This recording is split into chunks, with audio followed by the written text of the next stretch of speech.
Today we will discuss WHO implementation plan on maternal, infant and young child nutrition. These are the study objectives. After going through this lecture, we will be able to know that maternal child nutrition is a multifaceted global problem.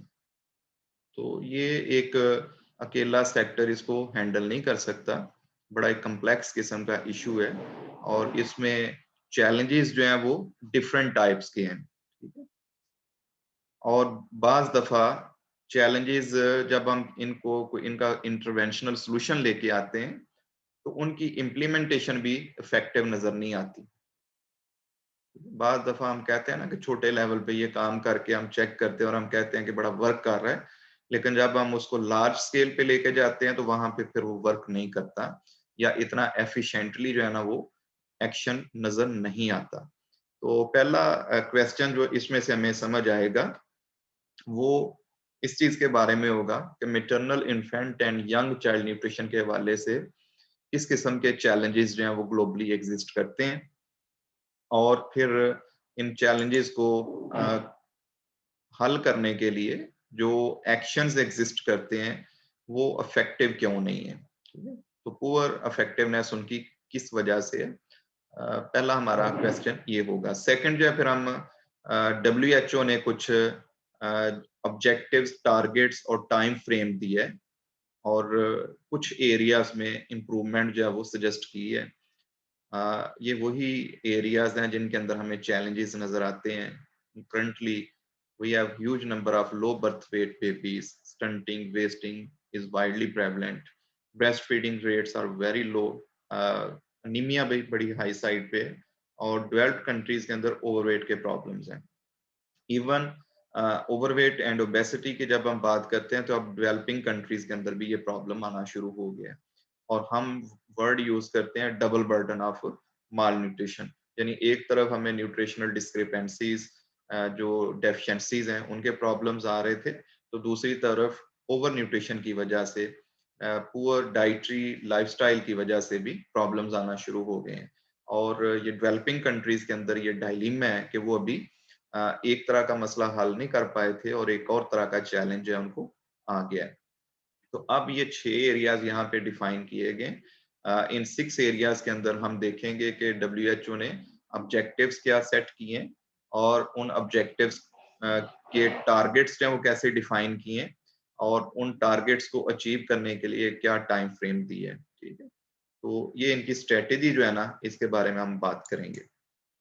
Lastly हम देखेंगे कि जो member states को कुछ अमल करने के लिए priority areas दिए गए थे, उनके अंदर क्या प्रोग्रेस है, तो कौन सा रीजन जो है वो बेहतर परफॉर्म कर रहा है, कौन सा रीजन जो है वो इसके अंदर अभी इतना ज्यादा इफेक्टिव साबित नहीं हो रहा।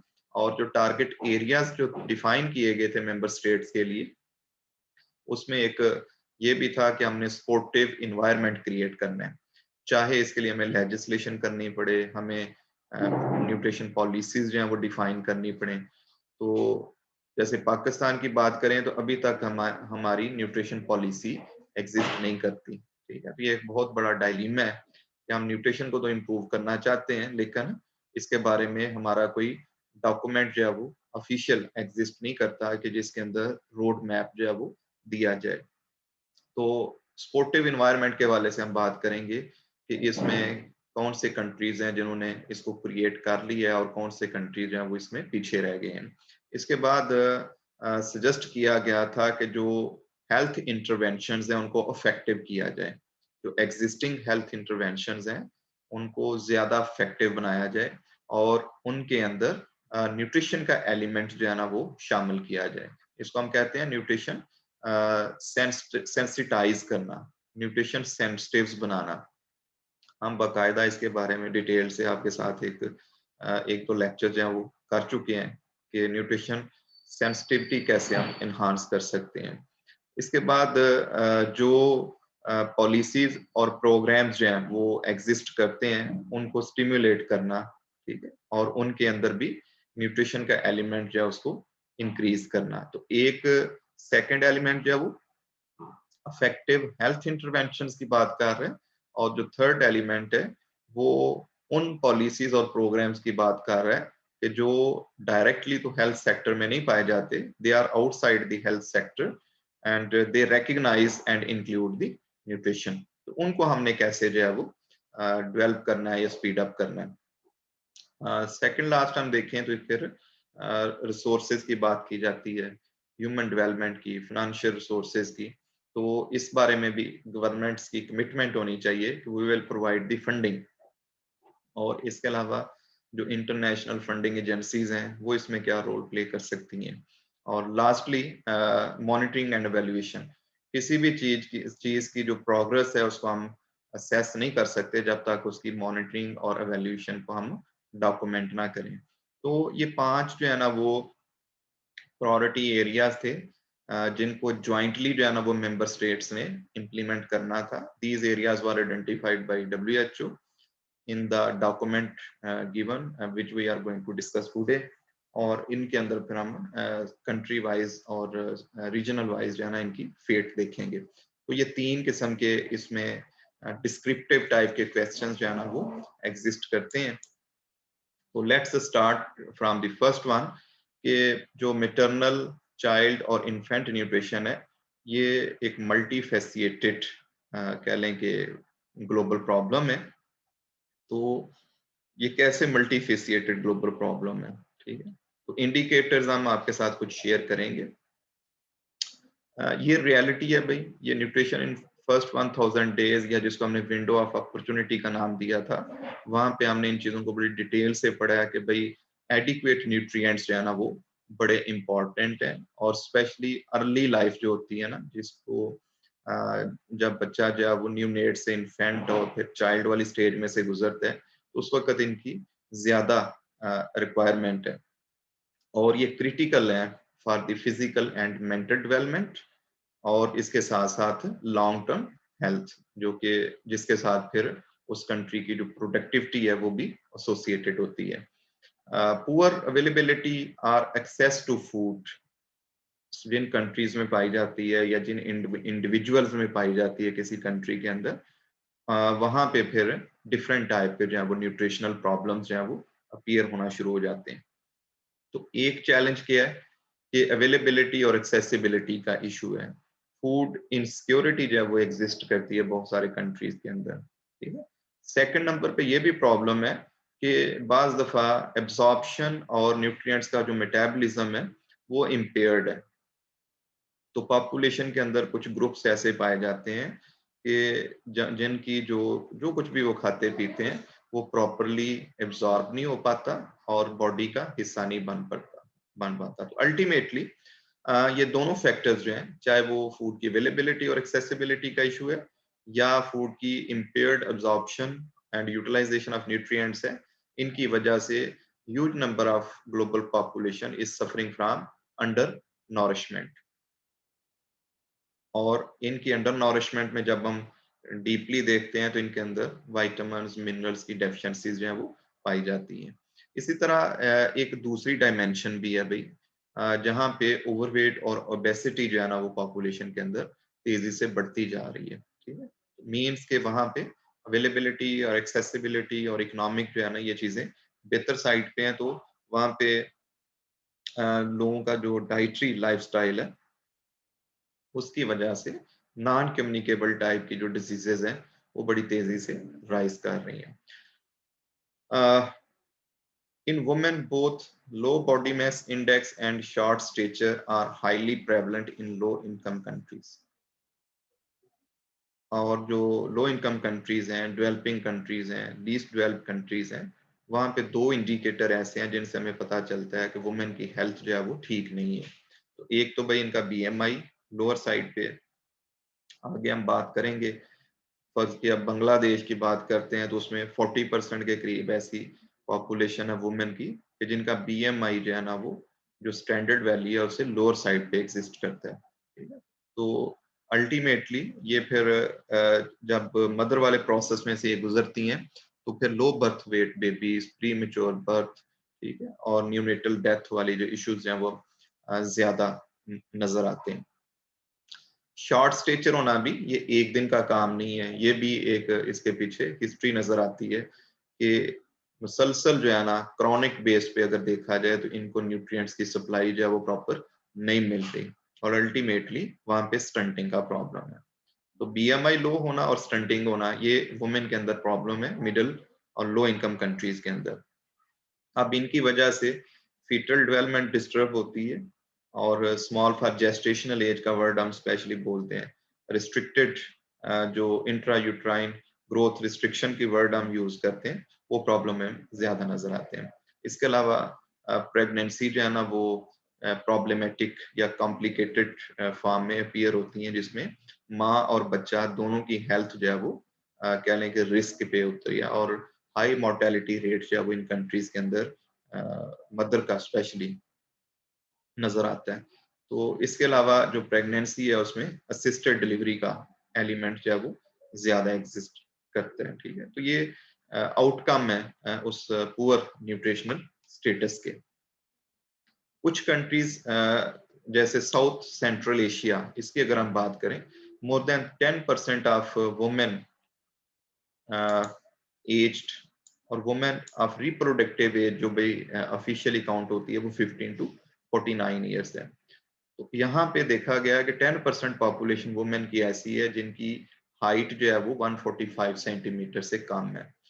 मैं इसको अगर कन्वर्ट करूं फीट के अंदर, जैसे पाकिस्तान में हम कहते हैं ना किसी का कि आपका कद कितना है, वो कहता है कि 5 फीट 6 इंचेस, 5 फीट 8 इंचेस। तो ये 30 सेंटीमीटर का एक फीट बनता है। तो यहाँ पे देखें तो ये 5 फीट से भी कम हाइट जो है वो नजर आती है। ठीक है, तो अब ये शॉर्ट स्टेचर मदर्स जो हैं, स्टंटेड जो मदर्स हैं, ये फिर कैसे हाइटेड इंडिविजुअल्स जो है ना उनकी बर्थ करेंगी। अफ्रीका का कुछ एरिया पे जिसको हम साहब सहारन अफ्रीका कहते हैं, मोस्टली नॉर्थ अफ्रीका के जो कंट्रीज हैं वो यहाँ पे एग्जिस्ट करते हैं। South Central and South Eastern Asia, more than 20% of the women have body mass index less than 18.5. तो यहाँ पे इवन हायर नंबर हो गया भाई। सेंट्रल एशिया में 10% था, तो सब सहारन अफ्रीका और उससे जो मुल्हिक इलाके हैं वहां पे 20% के करीब जो है ना वो बीएमआई फीमेल के अंदर लोअर साइड पे एग्जिस्ट करता है। और बांग्लादेश, इरिट्रिया, इंडिया, इस तरह के कंट्रीज के अंदर ये वैल्यू इवन 40% तक चली जाती है। तो ये ऑलमोस्ट आधी पॉपुलेशन जो है ना वो या 2/5 पॉपुलेशन जो है इन 3 कंट्रीज के अंदर वो शॉर्ट स्टेचर है। ठीक है, और जस्ट बीएमआई की बेस पे अगर हम इसको रिफ्लेक्ट करें, इसका अपोजिट भी डायमेंशन एग्जिस्ट करता है। दुनिया के बहुत सारे कंट्रीज ऐसे हैं जहाँ पे बीएमआई जो है वो हायर साइड पे है। ठीक है, और वो कंटिन्यूसली वहां पे बीएमआई हायर साइड पे जा रहा है। तो मोर देन 30 भाई जिसको हमने ओबेसिटी के अंदर रखा हुआ है, तो बहुत सारे कंट्रीज ऐसे हैं कि जहाँ पे वुमेन जो है वो specially during pregnancy they have more BMI more than 30 kg per meter square, and it is increasing the risk of complications in pregnancy and delivery, as well as heavier birth weight and increased risk of obesity in children. हम किसी lecture में ये आपके साथ पहले भी share कर चुके हैं कि तकरीबन 2 साल की एज तक बच्चे जो है ना वो पहुंचते पहुंचते 10% of the population children age 2 years they are overweight. ठीक है, तो इतना तेजी से जो है ना फिर उनके अंदर चांस होता है ओवरवेट होने का। तो ये तो भाई बीएमआई की बेस पे हम बात कर रहे थे। अब हम कुछ न्यूट्रिएंट जो वाइटल न्यूट्रिएंट है उनकी डेफिशिएंसीज के हवाले से बात कर लें। Iron deficiency anaemia is affecting 30% women of the reproductive age, और जिसमें एडोलेसेंट गर्ल्स भी आती हैं, टीन एज गर्ल्स भी आती हैं। जबकि यही नंबर जब हम प्रेग्नेंट वुमेन की बात करते हैं तो उनमें मजीद सीवियर हो जाता है। 42% of the pregnant women they have iron deficiency anaemia. तो नॉर्मल फीमेल जो है उनमें जो 15 to 49 है उनमें 30% है, और अगर वो कंसीव करती हैं और प्रेगनेंसी से गुजरती हैं तो they have 42% ratio of iron deficiency anaemia. Maternal anemia is associated with reduced birth weight and increased risk of mortality, maternal mortality. तो अब इनके अंदर ये जो 42% फीमेल हैं, they are more prone to produce give birth to low birth weight babies, and by themselves they have high risk of mortality.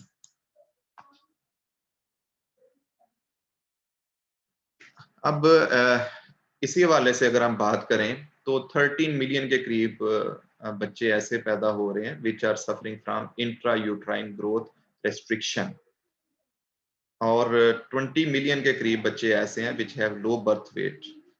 तो 13 million children जो है वो इंट्रा यूट्राइन ग्रोथ रिस्ट्रिक्शन का प्रॉब्लम फेस कर रहे हैं, और 20 मिलियन जो है उनका लो बर्थ वेट है. जब ये लो बर्थ वेट बेबी होगा तो it is at more risk of morbidity and mortality. इसको बीमारी लगने के भी चांसेस ज्यादा हैं और इसकी डेथ होने के चांसेस भी ज्यादा हैं. और स्टडीज अब ऐसी एग्जिस्ट करती हैं कि इनके अंदर फ्यूचर में नॉन कम्युनिकेबल डिजीजेस होने के चांसेस भी ज्यादा हैं. Cardiovascular diseases, diabetes, hypertension, cancer, इस तरह के प्रॉब्लम्स जो है ना वो भी इन लो बर्थ वेट बेबीज के अंदर होने के चांसेस जो है वो ज्यादा होते हैं. यही बच्चे जब थोड़ा सा बड़े एज में जाते हैं, जिसके लिए हम कट ऑफ वैल्यू रखते हैं अंडर 5 चिल्ड्रन की जब हम बात करते हैं तो उसमें हाई नंबर में मिलता है underweight. almost 115 million children worldwide they are underweight. 55 million are wasted, means they have low weight for their height. Wasting पर इनके अंदर पाई जाती है. And 171 million under the age of 5 years have stunted growth, कद छोटा रह जाना भी. 171 मिलियन. तो पहले नंबर पे स्टंटिंग आ रही है, दूसरे नंबर पे अंडरवेट आ रहे हैं, और तीसरे नंबर पे वेस्टेड नंबर जो है वो बच्चों का आ रहा है. पाकिस्तान में भी सेम सिचुएशन नजर आती है. 30% बच्चे हमारे अंडरवेट हैं, ऑलमोस्ट 15-16% जो है वो वेस्टेड फॉर्म में एग्जिस्ट करते हैं, और तकरीबन 40% के करीब बच्चों के अंदर स्टंटेड ग्रोथ जो है वो एग्जिस्ट करती है. डेवलपिंग कंट्रीज के अंदर नो डाउट इम्प्रूवमेंट हुई है. जब डाटा जो है उसको कलेक्ट किया गया 1990 से 2010 तक, यानी 20 सालों के दौरान ये 29 से इनका नंबर कम होके 18% तक पहुंच चुके हैं. ठीक है, तो जो प्रोपोर्शन ऑफ चिल्ड्रन जो कि अंडरवेट थे वो 29 से कम होके 18% पे पहुंच चुका है. लेकिन प्रॉब्लम क्या है कि पॉपुलेशन इतनी तेजी से बढ़ती जा रही है, तो नंबर जब हम देखते हैं ना तो उसमें फर्क नहीं पड़ता. परसेंटेज में फर्क पड़ता है, प्रोपोर्शन में फर्क पड़ता है, लेकिन उसी रेशो से जब बच्चे नए ऐड हो जाते हैं पॉपुलेशन के अंदर तो वैल्यूज जो है फिर वहां पे एग्जिस्ट करती हैं. तो मिलेनियम डेवलपमेंट गोल जो था जो 2000 में दिए गए थे, जब नई सदी शुरू हुई थी तो उस वक्त 8 एरियाज ऐसे थे कि जहां पे डेवलपमेंट के लिए ग्लोबल कंसेंसस डेवलप किया गया था. इंटरनेशनल कम्युनिटी ने सोचा था कि भाई नई सदी जो है ना इसके अंदर हमने जो डिस्क्रिपेंसीज पाई जाती हैं among the individuals from different countries, उनको हमने एलिमिनेट करना है. And they have given 8 different goals, और उन गोल्स में से गोल 1 जो था उसका एक टारगेट क्या है कि half the level of underweight between 1990 to 2015. यानी उन्होंने कहा था कि भाई 15-20 साल के अंदर अंदर हमने इस वक्त जो दुनिया में अंडरवेट बच्चे पाए जाते हैं उसको हाफ करना है, उनका नंबर हाफ करेंगे, और इसके लिए प्रैक्टिकल स्टेप्स लेंगे. लेकिन रियलिटी में क्या नजर आता है कि number has reduced from 29 to 18%. It means के ये स्टिल इनएडिक्वेट है भाई, इसके अंदर जो प्रोग्रेस नजर आती है. और जो ज्यादा हमें इस वक्त डिक्लाइन नजर आ रहा है इसके अंदर वो एशिया में देखा गया और लैटिन अमेरिकन कंट्रीज के अंदर देखा गया, जबकि अफ्रीकन कंट्रीज के अंदर अभी भी कोई कंक्रीट एफर्ट जो है वो नजर नहीं आ रही. इसके बाद अंडरवेट, स्टंटिंग, वेस्टिंग, यहाँ से अगर हम निकलें तो फिर दूसरी डायमेंशन जो है वो ओवरवेट एंड ओबेसिटी है. Almost 43 million pre school children they are overweight and obese, और कहाँ पे हैं भाई? In developing and developed countries. Their prevalence in low income and middle income countries has been accelerating in past 10 years, and WHO estimated that in 2015 that rate will reach to 11%, close to the prevalence in upper middle income countries which is 12%. तो WHO ने ये estimates लगाए हैं कि developing countries के अंदर भी overweight और ओबेसिटी ऑलमोस्ट 11% तक पहुंच चुकी है, जो कि बिल्कुल इक्वल हो जाती है उन कंट्रीज के अंदर जहां पे अपर इनकम लेवल जो है वो एग्जिस्ट करता है। Obese children, they are more likely to grow into obese adults, and they have more risk of developing non-communicable diseases, liver diseases, and some sleeping associated breath disorders, and have diminished chances of social and economic performance in adult life. Anemia affecting more than 47% of the children, और number में देखें तो ये 293 million बच्चे बन जाते हैं, and 33.3% of the preschool age population globally is deficit in vitamin A. तो जो मेजर दो न्यूट्रिएंट जिनकी डेफिशिएंसीज पाई जाती हैं, इसमें पहले नंबर पे अनीमिया भी आ रहा है, और ये 47% के करीब और 33% के करीब बच्चे जो है उनके अंदर विटामिन ए की डेफिशिएंसी है। विटामिन ए एंटी इन्फेक्टिव, और अनीमिया जो है इसमें आयरन का स्पेशली अगर हम देखें तो अल्टीमेटली इनकी जो कॉग्निशन है, जो फिजिकल परफॉर्मेंस है, वो अफेक्ट होती है। So nutritional status is also influenced by several environmental factors. ये तो कुछ भाई खाना पीना और इस तरह की बातें हम कर रहे थे, तो इसके अलावा कुछ कंट्रीज में HIV इन्फेक्शन जो है वो भी हाई लेवल पे एग्जिस्ट करता है, स्पेशली अफ्रीकन कंट्रीज के अंदर, और वहां पे फिर अल्टीमेटली माइंड जो है ना वो बेसिकली बाज दफा अगर वो इन्फेक्टेड है तो वहां पे इन्फेंट फीडिंग प्रैक्टिसेस जो है ना वो डिस्टर्ब होती हैं। ठीक है, नो डाउट WHO की रिकमेंडेशन है कि they can breast feed their children, लेकिन स्टिल लोगों के अंदर इसके बारे में रिजर्वेशंस पाई जाती हैं कि कहीं बच्चे को जो है ना वो प्रॉब्लम शिफ्ट ना हो जाए। तो अल्टीमेटली वहाँ का जो इन्वायरमेंट है वो भी माल न्यूट्रिशन को इम्पैक्ट कर रहा है, और अल्टीमेटली ये बच्चे जिनकी फीडिंग प्रैक्टिसेस फिर उस तरीके से नहीं हो सकेंगी, उनकी या केयरिंग उनकी प्रॉपर नहीं हो सकेगी, अगर मदर जो है वो खुद हेल्दी नहीं है तो बच्चे की ग्रूमिंग प्रॉपर नहीं कर पाएगी, तो अल्टीमेटली उनका माल न्यूट्रिशन स्टेटस जो है वो भी अफेक्ट होता है। टोबैको यूज जो है ये भी कुछ सोसाइटीज के अंदर भाई एक इन्वायरमेंटल फैक्टर है, और बहुत सारी कंट्रीज हैं जहाँ पे ये डायरेक्टली यूज होता है as a smoking in smoking and smokeless form, और कुछ कंट्रीज ऐसे हैं कि जहाँ पे सेकंड हैंड स्मोक जो है ना वो एग्जिस्ट करता है। तो मींस जहाँ पे फ्यूल जो यूज किया जाता है कुकिंग के लिए, अगर इसमें ग्रीन सोर्सेज अवेलेबल नहीं है या इन्वायरमेंट फ्रेंडली जो है वो फ्यूल के सोर्सेज यूज नहीं किए जाते, तो अल्टीमेटली सेकंड हैंड स्मोक जो है ना वो वहाँ पे एग्जिस्ट करता है। तो जैसे पाकिस्तान में बहुत सारे विलेजेस ऐसे हैं कि जहाँ पे अभी भी कन्वेंशनल जो सिस्टम है जिसमें डंग यूज की जाती है, या कह लें कि जो वुड जो है वो बेसिकली यूज की जाती है as a fuel for cooking, तो वहाँ पे स्मोक बहुत ज्यादा प्रोड्यूस होता है, और ये स्मोक जो है ना स्पेशली ड्यूरिंग प्रेगनेंसी जो है वो एक मेजर रिस्क फैक्टर बन जाता है, और ये भी लो बर्थ वेट बेबीज और प्री टर्म बर्थ जो है ना उनको प्रमोट करता है। तो सेकंड हैंड स्मोक जो है ना वो एक मेजर प्रॉब्लम है इन majority of the countries. Use of tobacco transmits tobacco contaminants to the fetus through the placenta and the neonates through the breast milk. Neonates हमने बोला था कि जो 28 years of जो first 28 days of एज वाला जो बच्चा है उसको हमने न्यूनेट का नाम दिया था।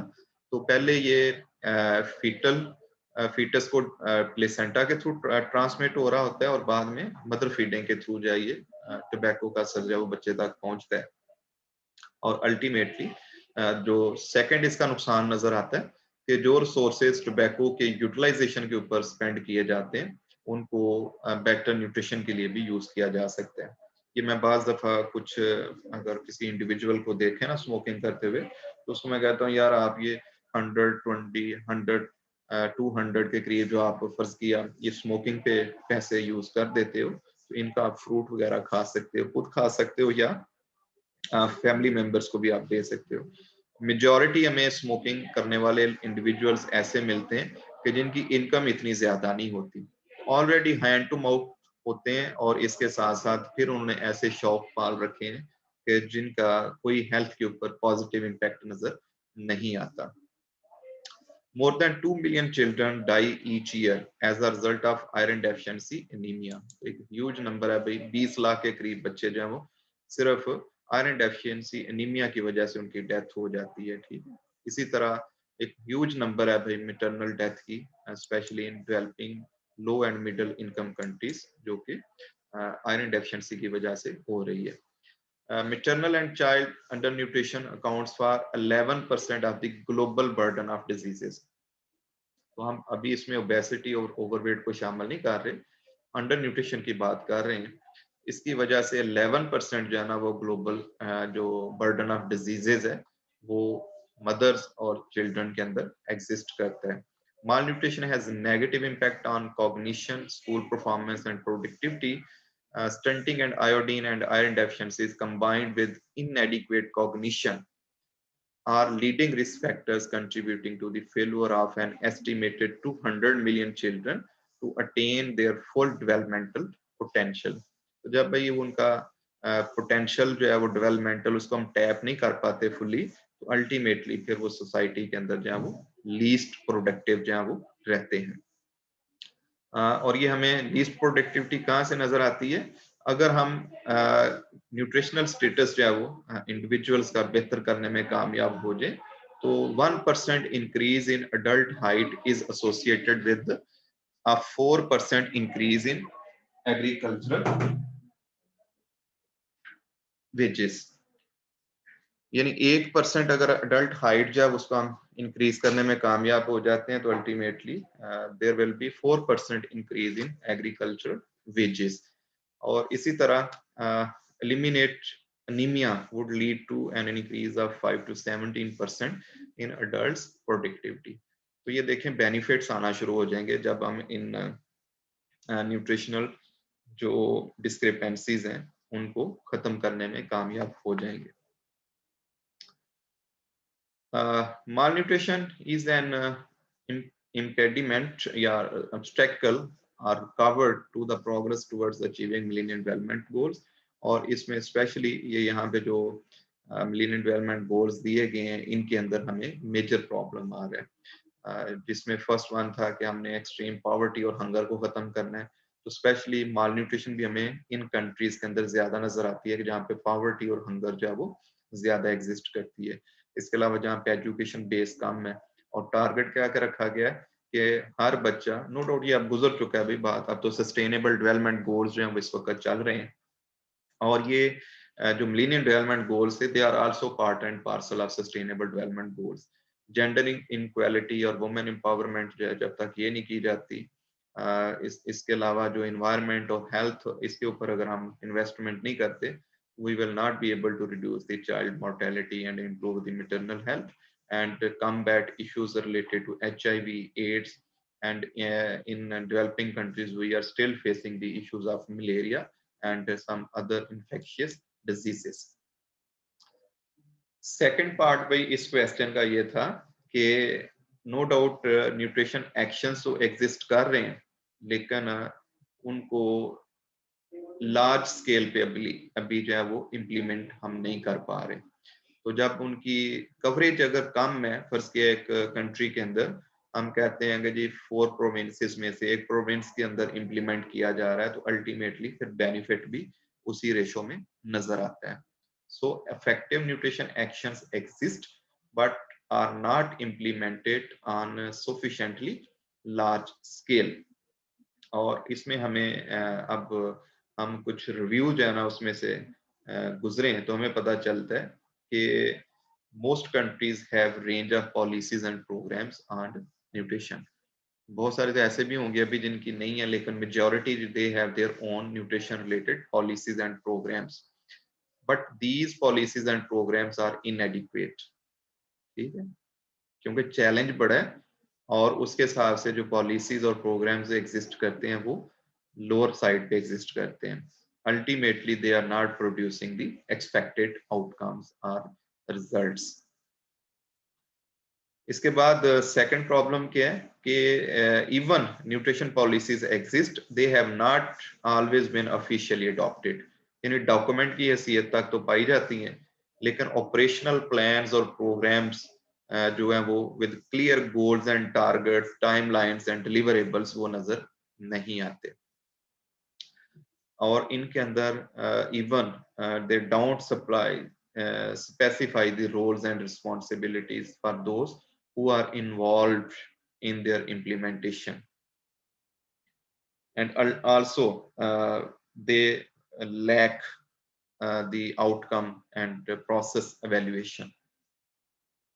तो नटशेल क्या होगा भाई इस स्लाइड से कि पहले तो ये है कि बहुत सारे कंट्रीज में पॉलिसीज एग्जिस्ट करती हैं, लेकिन उनका लेवल जब उस तरह का नहीं है, वो एडिक्वेट नहीं है और अल्टीमेटली उनका इम्पैक्ट कम नजर आता है। और सेकंड, बहुत सारे कंट्रीज ऐसे हैं कि जहाँ पे पॉलिसीज तो एग्जिस्ट करती हैं लेकिन उनको ऑफिशियली अडॉप्ट नहीं किया जाता, और उनके अंदर हमें क्लियर गोल्स, टारगेट्स, टाइमलाइंस और डिलीवरेबल्स और who is going to deliver, who will report, who will monitor, इस तरह की चीजें जो वहाँ पे लैक करती हैं। तो पाकिस्तान के बारे में अगर हम बात करें तो Pakistan lacks national nutrition policy to address adult malnutrition. ठीक है, ये मैंने पहले आपसे बात की थी, और ये एक न्यूज़ पेपर का मैं क्लिप मैंने आपके साथ यहाँ पे शेयर की है। 2019 का डाटा भी आप इसको सच लिख के डिटेल के अंदर जाके इसको पढ़ सकते हैं। ठीक है, नेशनल फूड सिक्योरिटी पॉलिसी, इसका ड्राफ्ट जो है वो अभी भी ड्राफ्ट फॉर्म में हमें ये नजर आती है। 2017 का वेरिएंट जो है इसका अवेलेबल है। तो सेपरेट जो है वो न्यूट्रिशन पॉलिसी एग्जिस्ट नहीं करती, लेकिन ये भी डॉक्यूमेंट में एक सक्सेस समझता हूँ कि ये 2012 में बात शुरू हुई थी भाई। 2012 में ये ministry of national food security and research establish की गई थी, और उसको ये जिम्मेदारी दी गई थी कि वो कंट्री की फर्स्ट जो है वो फूड सिक्योरिटी पॉलिसी को ड्राफ्ट करें। तो ये भी अभी हमें इम्प्लीमेंटेड फॉर्म में नजर नहीं आती। तो एक न्यूट्रिशन के हवाले से एक अच्छा डॉक्यूमेंट है, इसको आप गो थ्रू करें तो आपको जो फूड की सिक्योरिटी है उसकी इंफॉर्मेशन डिटेल के साथ मिल जाएगी। इसके अलावा फूड की जो सिक्योरिटी की डिफरेंट डायमेंशंस हैं, लाइक यूटिलाइजेशन है, स्टेबिलिटी है, उनके बारे में भी आप इंफॉर्मेशन ले सकते हैं। विजन इसका रखा गया है कि फूड सिक्योर पाकिस्तान है। ठीक है, और इसमें ये डिफरेंट गोल्स हैं जिनकी बात की गई है। तो देखने को तो भाई ये बड़ी खूबसूरत डॉक्यूमेंट्स हैं, ऐसा लगेगा कि दुनिया में इस तरह का डॉक्यूमेंट ही नहीं एग्जिस्ट करता होगा, लेकिन प्रैक्टिकली जो है ना वो अनफॉर्चुनेटली इनके ऊपर अमल नहीं किया जाता। Policy review indicate that correcting maternal undernutrition was not a priority in countries with the high burden of maternal mortality। तो होना क्या चाहिए था कि जहाँ पे maternal mortality का रेट ज्यादा है, जैसे मैंने लास्ट टाइम शेयर किया था कि इन Pakistan more than 177 per 100,000 is the maternal mortality rate, जबकि स्वीडन की बात हम करें तो वहाँ पे 3 से 4 वुमेन जो है वो नजर आएंगी। तो ये भी भाई उसी दुनिया में रहते हैं, एक ही दुनिया में है ना ये दोनों जो कंट्रीज के लोग रहते हैं, लेकिन एक कंट्री ऐसा है कि जिसने इसके ऊपर फोकस किया है और उन्होंने ऐसे वेज और मेजर्स अडॉप्ट किए हैं कि मैटरनल मोर्टेलिटी को ऑलमोस्ट जीरो लेवल पे ले गए। और एक कंट्री जिसकी अभी मैं आपसे अपने कंट्री की बात कर रहा हूँ, तो इसमें still we are at we have huge number of maternal mortality as compared to rest of the world। तो 36 कंट्रीज जहाँ पे दुनिया का सबसे ज्यादा जो है ना वो मैटरनल मोर्टेलिटी और मॉर्बिडिटी जो है वो एग्जिस्ट करती है, तो वहां पे ये देखा गया है कि लार्ज स्केल के ऊपर हमें या नेशनल स्केल के ऊपर हमें इफेक्टिव जो है ना वो इंटरवेंशंस नजर नहीं आ रही, ठीक है। ऑलमोस्ट 90% जो इश्यूज है ना वो भी मैटरनल के रिलेटेड इन 36 कंट्रीज में पाए जाते हैं। Interventions that can be manage directly by the health sector lack detailed implementation guidelines and are not only partially implemented where health systems are weak। तो पहले तो इनकी जो इम्प्लीमेंटेशन गाइडलाइंस हैं वो प्रॉपर एग्जिस्ट नहीं करती, और दूसरा जहाँ पे इसको इम्प्लीमेंट भी किया जा रहा है वो पुअरली। तो जब तक गाइडलाइंस नहीं होंगी आप किसी चीज के बारे में उसकी इम्प्लीमेंटेशन को कैसे इफेक्टिव कर सकते हैं। एक और चैलेंज क्या है भाई, यहाँ पे मोस्टली जो ये प्रोग्राम्स हैं they are funded by foreign agencies, donors, nutritional partners. और ये एक्सटर्नल फंडिंग क्या होती है भाई, जब तक पैसे हैं उस वक्त तक तो प्रोग्राम चलेगा, लेकिन उसके बाद जैसे ही फंडिंग खत्म हुई तो प्रोग्राम जो वो बंद हो जाता है। तो sustainability is the major problem. Sustainable नहीं है। सस्टेनेबल कौन से होंगे, जो आप इंडिजिनस सॉल्यूशंस लेके आओगे। और इसके अलावा इनकी मॉनिटरिंग, जितना अर्सा ये प्रोग्राम्स चलते हैं इनकी मॉनिटरिंग भी इफेक्टिव नहीं हो पाती, ठीक है। और पता ही नहीं चलता कि क्या किया गया और क्या नहीं किया गया। हर बार प्रोग्राम जो है ना वो ABC से शुरू करना पड़ता है। तो होना तो ये चाहिए ना कि लास्ट 5 इयर्स या 10 इयर्स में एक प्रोग्रेस होनी चाहिए, डॉक्यूमेंट होनी चाहिए, और फिर वहीं से आगे जाना वो हमें स्टेप लेने चाहिए, रादर दैन कि हम हर बार जाना वो नए वहीं से जाना वो स्टार्ट कर लेते हैं। इसके एक और एग्जांपल यहाँ पे हम शेयर कर लेते हैं इसकी, किस तरह जो है ना वो इनकी मॉनिटरिंग हो रही है या इम्प्लीमेंटेशन हो रही है या लेजिस्लेशन जो है वो एग्जिस्ट करती है। तो एक international code of marketing of breast milk substitutes जो है वो एक ग्लोबल डॉक्यूमेंट एग्जिस्ट करता है, जिसमें कंसेंसस किया गया ग्लोबल कम्युनिटी की तरफ से कि ब्रेस्ट मिल्क को हमने प्रमोट करना है, और अगर उसके अल्टरनेट्स या सब्स्टिट्यूट्स एग्जिस्ट करते हैं तो किन कंडीशंस के साथ उनकी मार्केटिंग जो है उसको अलाउ किया जाएगा। तो बहुत सारे कंट्रीज ऐसे हैं कि जहाँ पे स्टिल ऐसी मार्केटिंग एडवर्टाइजमेंट्स नजर आती हैं कि फीमेल जो है ना या मदर जो है ना वो डिसाइड करती है कि उसका दूध जो है ना खुदा न खास्ता वो अच्छा नहीं है, और वो बच्चे जो इन्फेंट फार्मूला यूज करते हैं वो बेहतर जो है ना वो उनकी ग्रोथ नजर आती है। तो वो चुने हुए बच्चे होते हैं भाई मॉडलिंग के तौर पे जिनको यूटिलाइज किया जाता है, तो वो पूरी कम्युनिटी को बेसिकली रिफ्लेक्ट नहीं कर रहे होते हैं, ठीक है। इसी तरह बहुत सारे हॉस्पिटल्स ऐसे हैं कि जहाँ पे स्टिल जो इन्फेंट फार्मूलाज जो है ना उनको प्रमोट किया जाता है, क्योंकि कंपनीज जो है they are investing huge amounts, जो हेल्थ केयर सिस्टम है उसके अंदर वो पेनिट्रेट कर जाती हैं और इन्वेस्टमेंट करती हैं डॉक्टर्स के ऊपर और हेल्थ केयर प्रोफेशनल्स के ऊपर।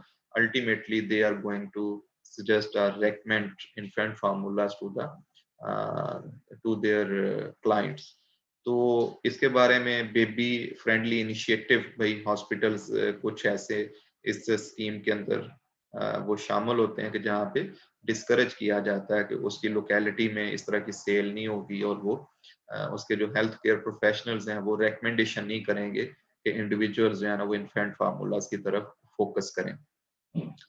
103 मेंबर स्टेट्स जो हैं WHO की, वहां पे स्टैट्यूटरी रेगुलेशंस जो है ना वो ड्राफ्टेड फॉर्म में, sorry, they are existing there, ठीक है। 103 स्टेट्स ऐसी हैं कि जहां पे international code of marketing of breast milk substitutes they exist in the form of a law or regulations, and in 9 countries they are in drafted form.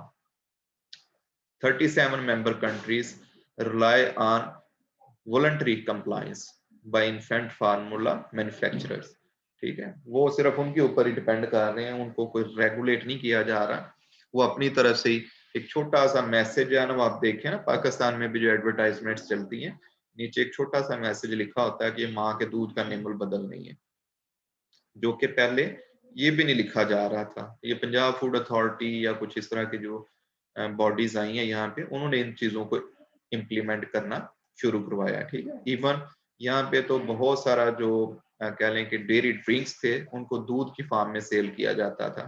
तो अब ये चूंकि एजुकेशन लेवल कम है यहाँ पे, तो अब कंपनीज को ये कहा गया कि आप ऊपर लिखा करें कि ये दूध नहीं है। और लोकल लैंग्वेज में लिखें, नेशनल लैंग्वेज में लिखें, ताकि लोगों को समझ भी आए, और प्रोमिनेंट प्लेस के ऊपर लिखें। आप देखें ना कि लेबल के ऊपर ब्रांड नेम तो बड़ा नजर आ रहा होता है आपको एक मेजर फॉर्म में, लेकिन इस तरह के जो स्लोगन या मैसेजेस जो होते हैं वो बिल्कुल एक छोटी सी लाइन नीचे लिखी होगी जो अक्सर पढ़ी भी नहीं जा सकती। तो लेबलिंग के ऊपर जो है ना हम कुछ ऐसी रेगुलेशंस ला सकते हैं कि क्लियर मैसेज निकले, ताकि जो यूजर है ना उसको ये पता हो कि भाई ये उसका नेमुल बदल नहीं है जिस काम के लिए मैं इसको यूटिलाइज करने जा रहा हूँ। 25 member countries have not taken action to enforce the codes, and information is still missing about the 20 member states. तो यहाँ पे आप देख रहे हैं कि इसके हवाले से ही कितनी वेरिएशन जो है वो इंटरनेशनल लेवल पे एग्जिस्ट करती है। तो just for your kind information, जो हम बात कर रहे थे कि ये इंटरनेशनल कोड जो है वो ब्रेस्ट मिल्क सब्स्टिट्यूट्स के बारे में जो पाया जाता है, तो इसके मेन पॉइंट्स क्या आते हैं कि first one, no advertisement of the products under the scope of code of public health, no free breast milk samples for mothers, no promotion of products in healthcare facilities including the distribution of free or low cost supplies, no company representatives to advise mothers, and no gifts of personal samples to health workers। और ये आम practices हैं भाई जो की जाती हैं, ठीक है। जैसे न्यू बॉर्न बेबी किसी हॉस्पिटल में पैदा होता है, वहां पे गिफ्ट की फॉर्म में, इन्फेंट फार्मूला या किट की फॉर्म में ये चीजें मदर्स को दी जाती हैं। और जब एक बार ये प्रोसेस शुरू हो जाता है, बच्चा इसको यूटिलाइज करना शुरू कर देता है, तो फिर इन फ्यूचर जो है ना ये इसी के ऊपर वो बेस करता रहता है। ये पूरा डॉक्यूमेंट भाई मैं इसको डिटेल में तो नहीं अब शेयर करूंगा। 1982 में ये ड्राफ्ट किया गया और ये डॉक्यूमेंट जो है वो WHO का एग्जिस्ट करता है, आप इसको डिटेल में पढ़ सकते हैं।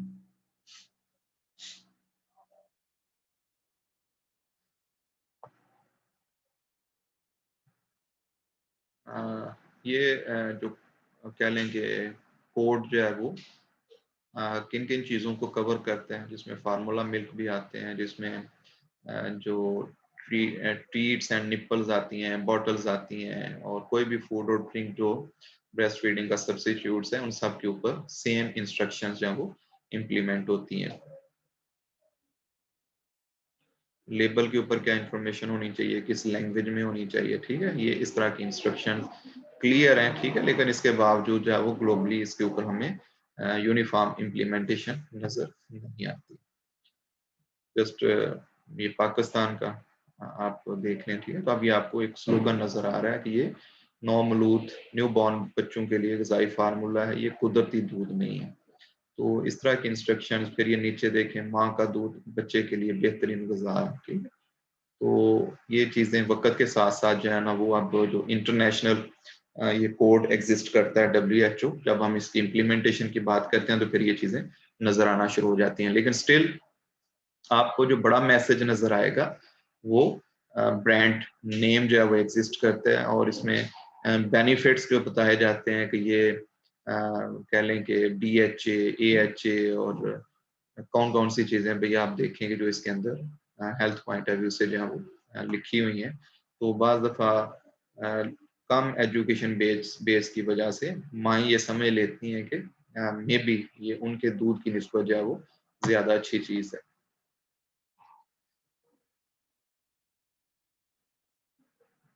तो यहाँ पे इन कंट्रीज में लेबलिंग रिक्वायरमेंट्स को भी फोकस करने की ज़रूरत है, ठीक है, ताकि जो प्रमोशनल मैसेजेस हैं उनको किसी तरीके से इस फॉर्म में लिखा जाए, डिस्करेज किया जाए, उनको प्रोहिबिट किया जाए, ठीक है। अगर ये लिखा दिया जाए कि ये माँ के दूध से बेहतर है, तो अल्टीमेटली ये मिसलीडिंग हो सकता है, ठीक है। तो इसमें जो इंडिविजुअल्स की अवेयरनेस के लिए मैसेजेस हैं उनको प्रॉपर प्लेस पे होना चाहिए। बहुत सारे कंट्रीज ऐसे हैं कि जहाँ पे इवन कंटेमिनेशन की वार्निंग जो है वो एग्जिस्ट नहीं करती। और कंटेमिनेंट्स की अगर हम बात करें तो आर्सेनिक, लेड, ये बहुत सारी बेबी फूड्स के अंदर जो इसके लेवल इतने हाई हैं कि इंडिविजुअल को वहीं से प्रॉब्लम होना शुरू हो जाती है, ठीक है। तो contaminants warning should be there, and bans on nutrition and health claims should be there. Evidence based health claims हैं तो फिर उनको देखा जा सकता है, लेकिन just on the basis of nutrients claim कर देना और उनकी इफेक्टिवनेस जो है वो उसको चेक ना करना, ये मिसलीडिंग हो सकता है. Less than 50% of the countries with legal measures are also have legal provision on monitoring and implementation of codes. तो तकरीबन 103 स्टेट्स जिनकी हम बात कर रहे हैं उसमें से 50% कंट्रीज ऐसे हैं कि जहाँ पे लीगल प्रोविजंस जो हैं वो एग्जिस्ट करती हैं इनकी मॉनिटरिंग के हवाले से. 37 of the those countries have established functional monitoring and enforcement mechanism. तो इनमें से जो 50% कंट्रीज जिनके हम ऑलमोस्ट 55 कंट्रीज बनते हैं, इनमें से फर्दर 37 कंट्रीज ऐसे हैं कि जहाँ पे फंक्शनल मॉनिटरिंग एग्जिस्ट करती है और एनफोर्समेंट मैकेनिज्म एग्जिस्ट करता है. ठीक है, और बाकी कंट्रीज ऐसे हैं कि जहाँ पे ये सारी चीजें अभी मैंडेटरी फॉर्म में एग्जिस्ट नहीं करती.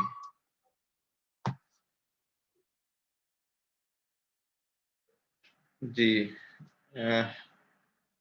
एक डॉक्यूमेंट भाई और एग्जिस्ट करता है हमारे पास, जो कि 1981 से 2014 का डाटा जो है उसको हाईलाइट करता है.